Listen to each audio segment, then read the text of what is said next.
Good morning. This will be a simple video today based on some comments that I got in my last energy harvesting video, and the questions were about this 12 LED lantern and what's inside it, what allowed it to work. So what I'm going to do is a teardown and let's see how the thing is wired up. Also, why am I walking around outside in the cold? I don't know. Let's go indoors. So while I make my way indoors, let's take a quick look at the lantern in action, in case you didn't see the last video.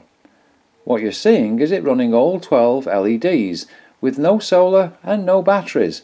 Instead, it's reusing energy from the ground that's normally wasted.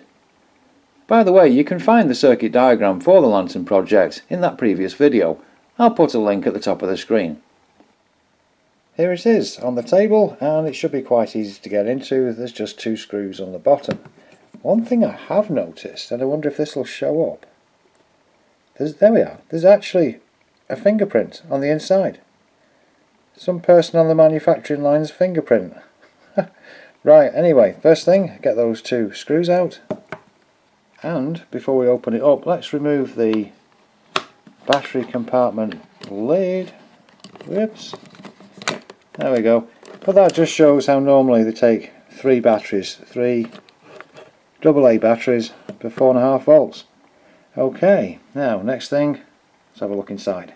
And this is a good angle. It is actually what I thought it should be, and that is a resistor to this variable pot here for the brightness. Usually you can change the brightness from very low to very high.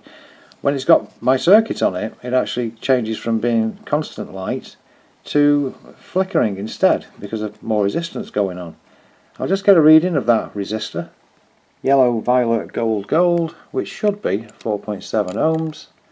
Let's have a see what the meter says. Not too far away. 5.2 that's saying, but yes, 4.7 ohms. And then we'll do a check on what this pot is, see what that variable pot value is. And it is actually a smaller value than I thought. All the way around it's only about 110 ohms. If I turn it around, that'll come down to practically nothing. There we are, to about 4 ohms. So yes, it's actually less resistance than I thought. If I turn it all the way back again, there we are.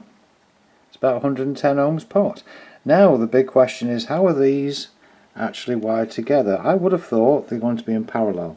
But we'll take out this bottom section somehow and have a look at these LEDs.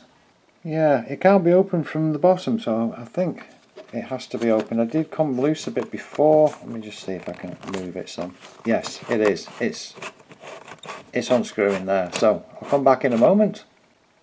And there we go. We can see the wires going through, the red and black wires.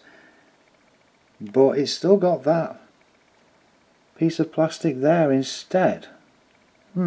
Okay, I wonder if it comes apart at the top. Oh, I see, there's 3 little tabs which do move. That'll be how to release the LEDs themselves. Okay, and before I break the thing to pieces, I've just seen there's actually a cross-headed screw in there, through the middle. There we are, that's that extra screw out. That saved me breaking something. And now if I press on these...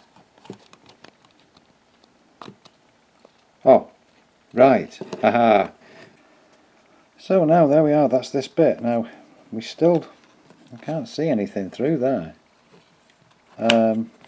Oh, right, okay, now that's come off, that's good news.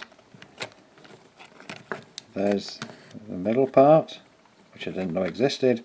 Ah, okay, I'll take a bit more of a look. Oh, look at this, it does open out. Oh, that was unexpected. And yes, having looked at it a second, you can see how everything's in parallel. These 3 lots are in parallel, each with the plus and minus going to each one. So everything is parallel LEDs. Well, that is, if I turn it around, that's like a panel in itself, isn't it? A flat panel of lights. Now what I'll do is I'll put it all together, I'll put one of the circuits back onto it and check that it works outside still. And of course, guess who started putting this back together and missed out the plastic clear part round there. Okay, back apart and back together again. There we go, back together. And first to check with it, the 3 AA's. Check that it works. There's the usual brightness control. And back down. And now I'll put one of those circuits inside that I've made and we'll try it outside. There we go, the circuit is on. That's a galvanised steel nail, and we're going to be connecting to galvanised steel. So it's not galvanic. Now if I move this across, you should see it flashing as I'm just connecting across various little bits. There we are. So yes, it does work. Now the next project is down there, and it's those stairs, and I want to put lights on there by the same system. What do you reckon? Is that going to work or not? We'll find out next video.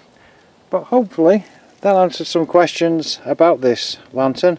They are indeed in parallel, and there is a little resistor in there, and also the pot, which is just 100 ohms. Okay, thanks very much for watching. See you next time.